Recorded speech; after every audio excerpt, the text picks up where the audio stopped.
2014년이 밝았고 오늘은 첫 주일을 주님 앞에 드립니다. 지난 한 해도 여러 성도님들께 진심으로 감사했고요.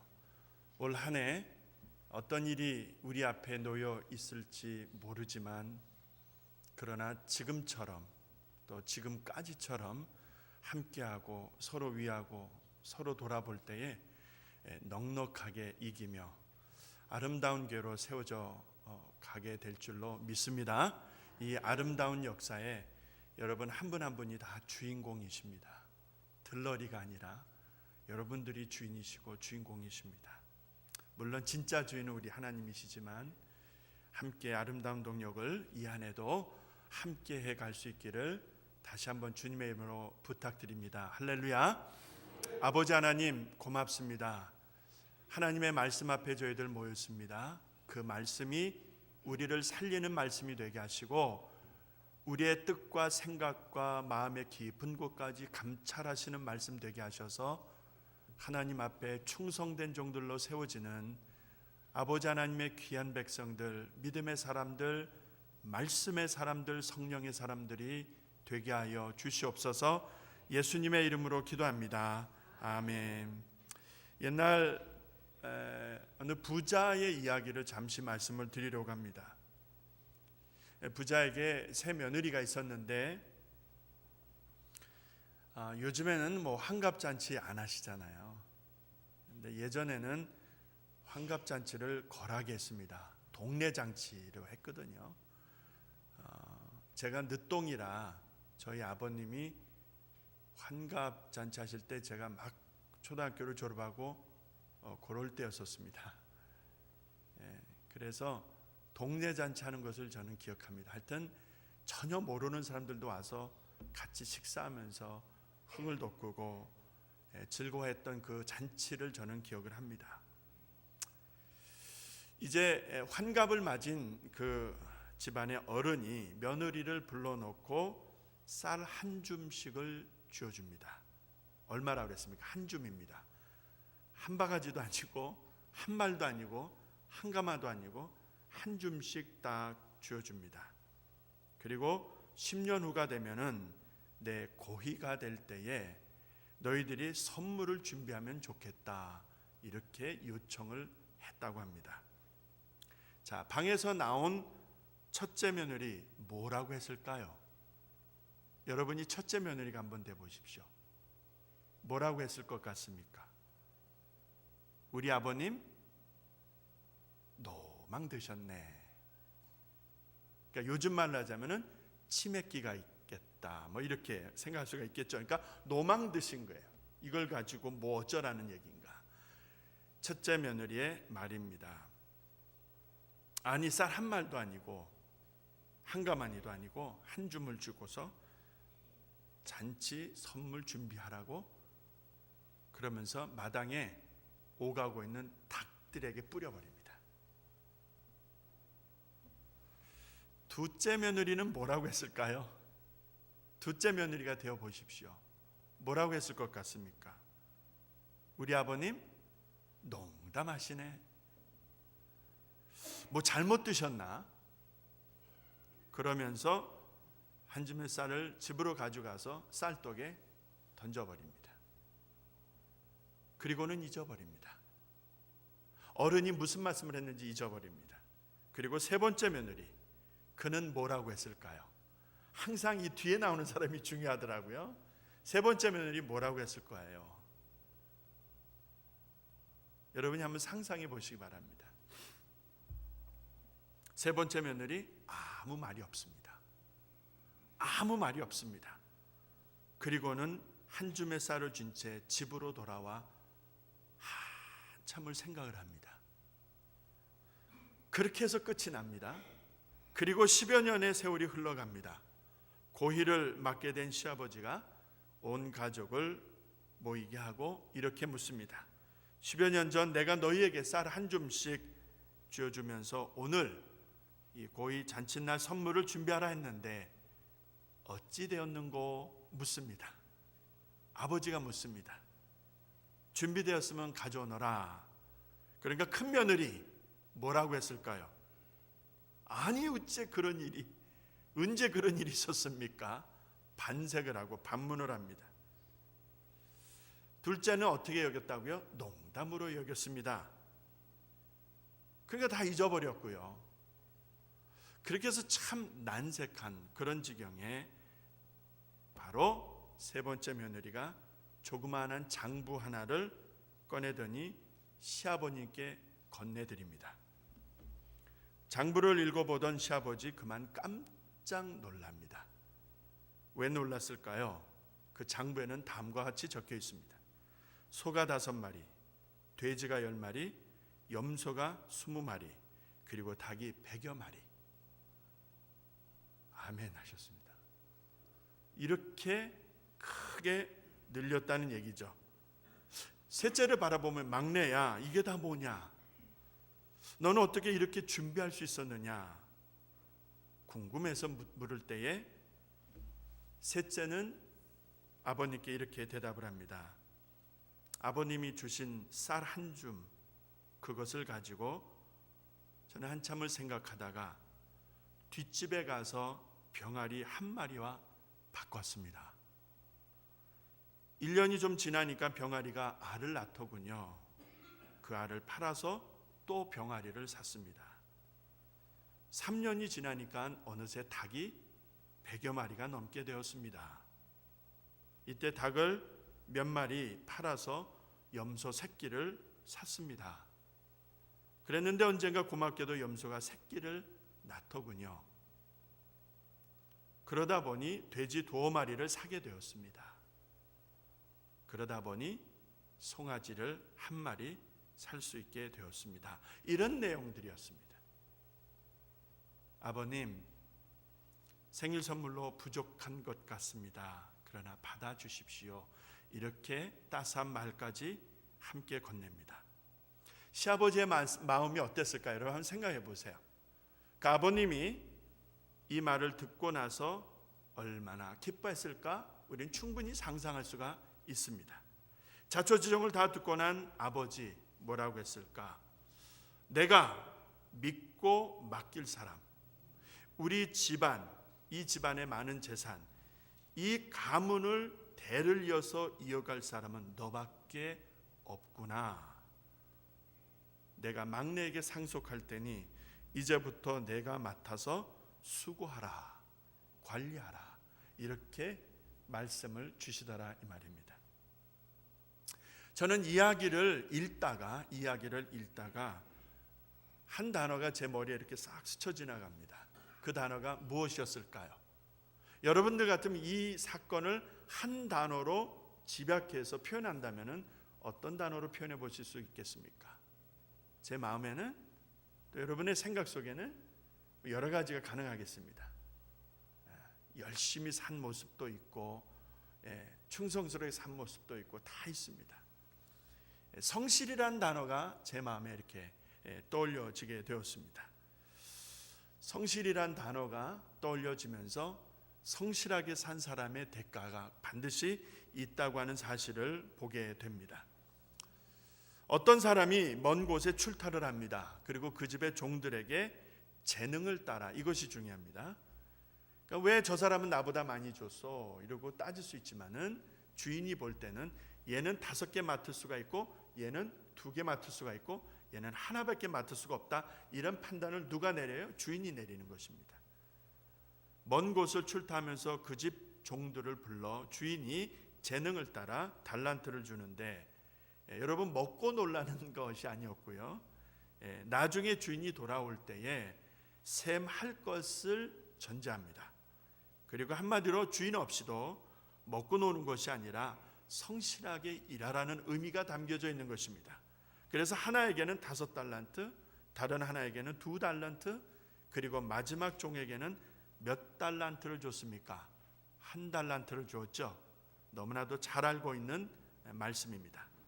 그렇게 주고 나서 주인은 집을 나섭니다. 그때부터 종들의 생활이 시작됩니다. 물론 지금까지도 열심히 살았지만은, 충성했지만 이제부터 주인이 맡겨진 특별한 일이 있었기에 열심히 삽니다. 그러나 전혀 다른 모습으로 보여지기 시작합니다. 5달란트 받은 사람 곧바로 장사를 시작을 합니다. 2달란트 받은 사람 그도 열심히 그것을 가지고 일을 합니다. 그런데 문제는 1달란트 받은 사람입니다. 가서 땅을 파더니 그 주인의 그 돈을 준 달란트를 묻어 버립니다.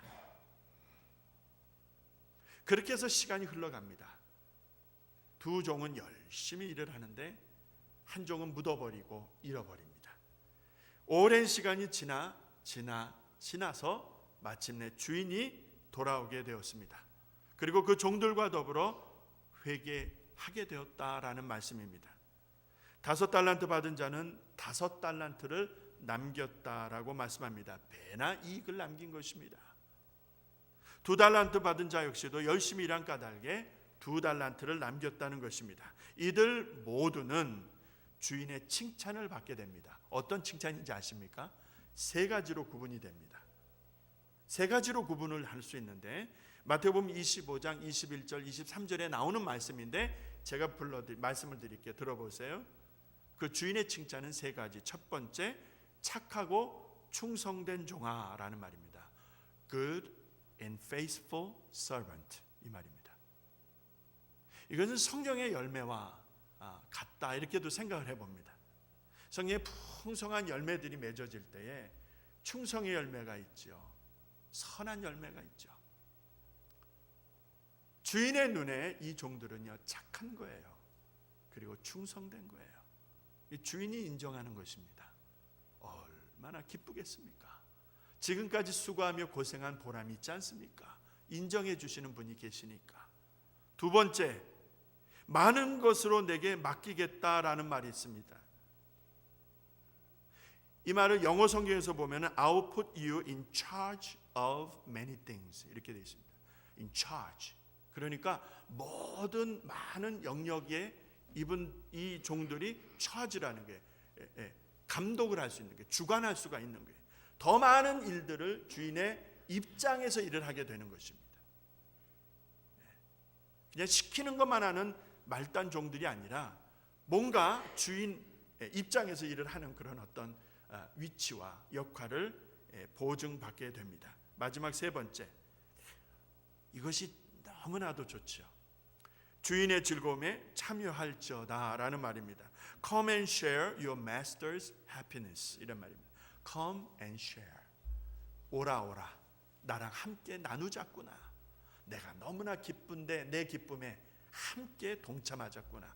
초청을 받는 거예요. 자, 이런 축복이 주어지는 것을 알 수 있습니다. 누구에게요? 5달란트를 남기고 2달란트를 남긴 신실한 종들에게 주어진 축복이었고 상급이었고 은혜였습니다. 그런데 1달란트 받은 종은 어떻게 됩니까? 우리가 주의 깊게 볼 필요가 있습니다. 어떤 칭찬이 주어집니까? 칭찬이 있었습니까? 없었습니까? 있었어요? 없었어요? 없었지요. 없었습니다. 칭찬이 아니라 책망이 떨어집니다. 왜 그렇습니까? 주인이 믿고 맡겨줬는데 한 달란트라도 그 몫은 감당할 수 있다라고 주인이 판단했고 그 일을 맡겨주었는데 땅에 묻어버렸거든요. 땅에 묻어버렸어요. 그리고 잃어버렸거든요. 그리고 지금까지는 제 마음대로 살았거든요. 주인이 맡겨준 일에 대한 충성이 아니라 제 마음대로 사는 삶이었거든요. 말 그대로 허송 세월입니다. 시간을 낭비한 것입니다. 기회를 낭비한 것입니다. 여러분, 열매만 무성했던 무화과 나무 아시죠? 시장기가 있었던 우리 주님이 가서 무엇인가 얻고자 하셨을 때에 그 무화과 나무는 잎만 무성했다라고 말씀을 합니다. 마치 그런 무화과 나무, 잎만 무성했던 무화과 나무처럼 1달란트에 대한 어떤 결과도 없는 것입니다. 주인께서 맡겨주셨는데 드릴 것이 없는 거예요. 아무것도 없습니다. 그래서 책망이 떨어진 것입니다. 마태복음 25장 26절로 30절 사이에 나오는 말씀인데 그에게도 3가지로 구분을 해볼 수가 있습니다. 그 첫 번째가 악하고 게으른 종아, 착하고 선하고 착하고 충성된 종아라고 하는 비유와 아주 극단적으로 다르죠. 악하다는 거예요. 선과 악으로 딱 구분이 되죠. 악하다, 그리고 게으르다. 충성된 종들이라고 인정을 받는가 하면 한쪽에서는 게으르다라는 거예요. 게으르다. 좀 더 자세한 표현으로는 무익하다, 이런 표현을 합니다. 마태복음 25장에 그 게으르다라고 하는 것은요, 무익하다는 거예요. 이익이 하나도 없다는 거예요. 그리고 두 번째 책망은 그 1달란트마저도 빼앗겨 10달란트 가진 자에게 주어라, 이 말입니다. 빼앗기는 거예요. 그나마도 있는 것도 빼앗겨 버리는 거예요. 누릴 것이 없는 거예요. 세 번째 책망이 무엇입니까? 바깥 어두운 데에 쫓아내어서 그곳에서 슬피 울며 이를 갈미 있을 것이라. Come and share your master's happiness 라는 말, 오라 오라 오라, 내 주인의 즐거움에 참여하라 라고 하는 귀한 초청을 받은 그런 인생들이 있는가 하면은 저 어둡고 추운 바깥에 내 쫓김을 받아 슬피 울어야 하는 인생도 있다, 이 말입니다. 2014년이 밝았습니다. 저는 이 한 해를 시작하면서 오른쪽 우리 배너에 여러분 디모데후서 2장 15절 말씀을 깊이 묵상하며 준비를 했습니다. 이것이 올 한 해를 우리가 하나님 앞에 충성된 종들로 살아가고자 하는 모토입니다. 기준이 될 것입니다. 이 한 해를 시작하면서 저는 저 말씀을 붙들고 꿈을 꾸게 되었습니다. 그것은 무슨 꿈인가? 로또에 당첨되는 돼지 꿈과 같은 그런 꿈이 아니고요. 우리 모두가 함께, 여러분과 제가, 우리 모두가 함께 하나님의 일꾼이다. 누구라고요? 하나님의 일꾼이다, 이 말입니다. 하나님의 일꾼, 하나님의 종. 그러니까 어느 사람의 종이 아니라, 어느 목사의 사람이 아니라, 어느 장로의 사람들이 아니라, 편가르는 식의 그런 사람들 인맥이 아니라 우리 모두는 하나님의 종들이다, 하나님의 사람들이다, 하나님의 일꾼들이다 라고 하는 이 사실을, 확신을 갖자는 거예요. 내가 누구입니까? 내가 누구예요? 내가 누구입니까? 나는 하나님의 일꾼입니다. 믿으시면 아멘 하십시다. 자, 오른손을 가슴에다 이렇게 한번 대십시오. 이게 신년이라 다짐을 할 필요가 있는 거예요. 나는 하나님의 일꾼입니다. 다시 한번, 나는 하나님의 일꾼입니다. 할렐루야. 여러분 말씀하셨습니다. 주예전에서 말씀하셨습니다. 우리는 나는 하나님의 일꾼이다라는 확신을 가지고 가장 기본적인 일에 충실하면서 이 한 해를 열심히 함께 뛰어보자라고 하는 그런 꿈입니다. 이 한 해를 같이 뛰어보자 하는데 가장 기본적이며 가장 중요하며 그러면서도 가장 우선적인 그것이 무엇이냐는 거예요. 그것이 바로 하나님의 말씀을 분별하는 것, discerning 하는 것, 잘 구별해내는 것. 이것이 옳은 것인지 옳지 않은 것인지, 이것이 지금 해야 되는 것인지 나중에 해야 되는 것인지, 이것이 내가 해야 되는 것인지 다른 형제가 해야 되는 것인지 하나님의 뜻을 옳게 분별하는 것, 그러기 위해서는 하나님의 말씀을 잘 배우고 익히는 것, 이것이 기본이 아니냐는 것이죠. 하나님의 말씀을 잘 배우고 익히는 이 기본에 충실하는데 이것이 가장 우선적이고 가장 중요하다는 거예요. 그래서 이 한 해는 이 일을 이루기 위해서 최선을 다할 것이고 이 꿈을 이루기 위해서 여러분과 함께 달려가고자 하는 것입니다. 할렐루야. 하나님의 말씀을 배우고 익히는 해가 될 것입니다.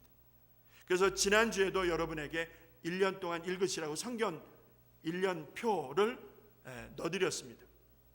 제가 워낙 깜빡깜빡 잘했어요. 주부에다도 광고를 내야 되는데 넣지를 못했습니다. 작년 한 해 성경 그 읽을 표 다 하신 분들 있죠? 그분들은 이름 쓰셔가지고 꼭 제출해 주셔야 됩니다. 다음 주에 제가 다시 광고를 하겠습니다만 원래 오늘 광고를 했었어야 되는 거죠. 예수 그리스도 안에서 뿌리를 내리고 세움을 입자 이 말입니다. 골로새서 2장 7절에도 나오는 말씀이지만은 그리스도 예수 안에서 뿌리를 내리고 세움을 입자. 여러분 이 일이 너무나도 중요합니다. 이 일이 너무나도 시급합니다.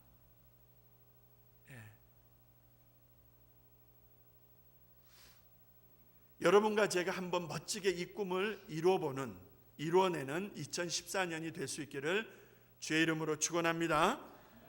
오늘부터 하나님께서 기회를 주실 것입니다. 이제 새롭게 시작된 이 한 해에 하나님이 기회를 주실 거예요. 시간을 주실 거예요. 환경을 만들어 주실 거예요. 그러면 하나님의 일꾼으로서 배우고 다지고 기본을 익히고 훈련하는 일에 최선을 다해보자 이 말입니다. 그래서 저는 말씀을 오늘과 다음 주에 이어서 시리즈로 진행을 합니다. 오늘은 그래서 서론적인 부분에 해당될 것이고 다음 주에는 구체적인 적용이 나오게 될 것입니다. 그렇지만 오늘 본문에서 저는 한 가지를 꼭 언급하고 마치려고 합니다. 오늘 말씀 잘 보시면은요, 하나님의 일꾼으로 세워져가는 우리와 세상 가운데 엄청난 충돌이 있다는 게, 충돌, 이 크래시가 있다는 거예요. 엄청난 충돌입니다. 여러분 읽어보시면은요, 느껴보실 수 있습니다. 그 충돌이 무엇입니까? 15절에 보면 말씀이라는 단어가 나오죠. 하나님의 말씀을 옳게 분별하며 말씀이라는 단어가 나오는데 그 말씀을 진리의 말씀이라고 말씀을 합니다. 진리의 말씀. 이게 진짜라는 게 진짜 truth. 하나님의 말씀은요, 사실이라는 거예요.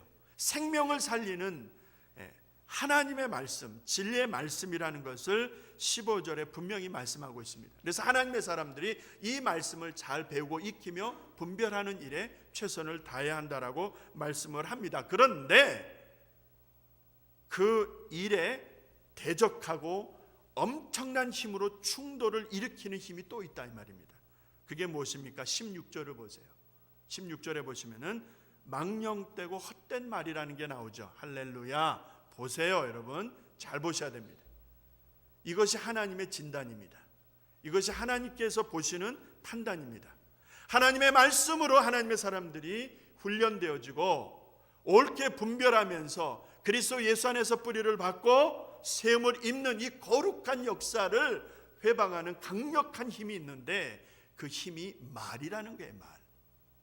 그 힘이 칼과 총을 들은 것이 아니라 어떤 시스템을 가지고 움직이는 거대한 조직이라기보다 오늘 본문에서는 말이라고 합니다. 언어, 우리 입에 담겨지는, 사람의 입에 담겨지는 말이라고 하는 구체적인 포인트를 지적을 합니다. 근데 이 말이요, 진리의 말씀으로 훈련되어지고 진리의 말씀으로 세워져가는 하나님의 영역에 계속해서 와서 침해하고 흔들고 방해하고 엄청난 힘으로 크래시를 일으키는 듯한 분위기로 말씀되어지고 있다는 것입니다. 그런데 그 말을 어떻게 묘사하고 있는가 보았더니 망령되다, 그리고 헛되다. 이 헛되다, 망령되다라는 그 원어적인 그리고 영어적인 표현을 보자면은 하나님이 없다라는 뜻이 들어가 있습니다. 그러니까 진리의 말씀은 하나님의 말씀인 것으로 우리가 아멘으로 믿고 고백하고 감사하지만은 여러분, 그 말씀에 대항하고 대적하는 세상 말은요, 하나님이 계신 말씀이 아닙니다. 그래서 망령되고 헛되다라는 말씀을 하고 있습니다.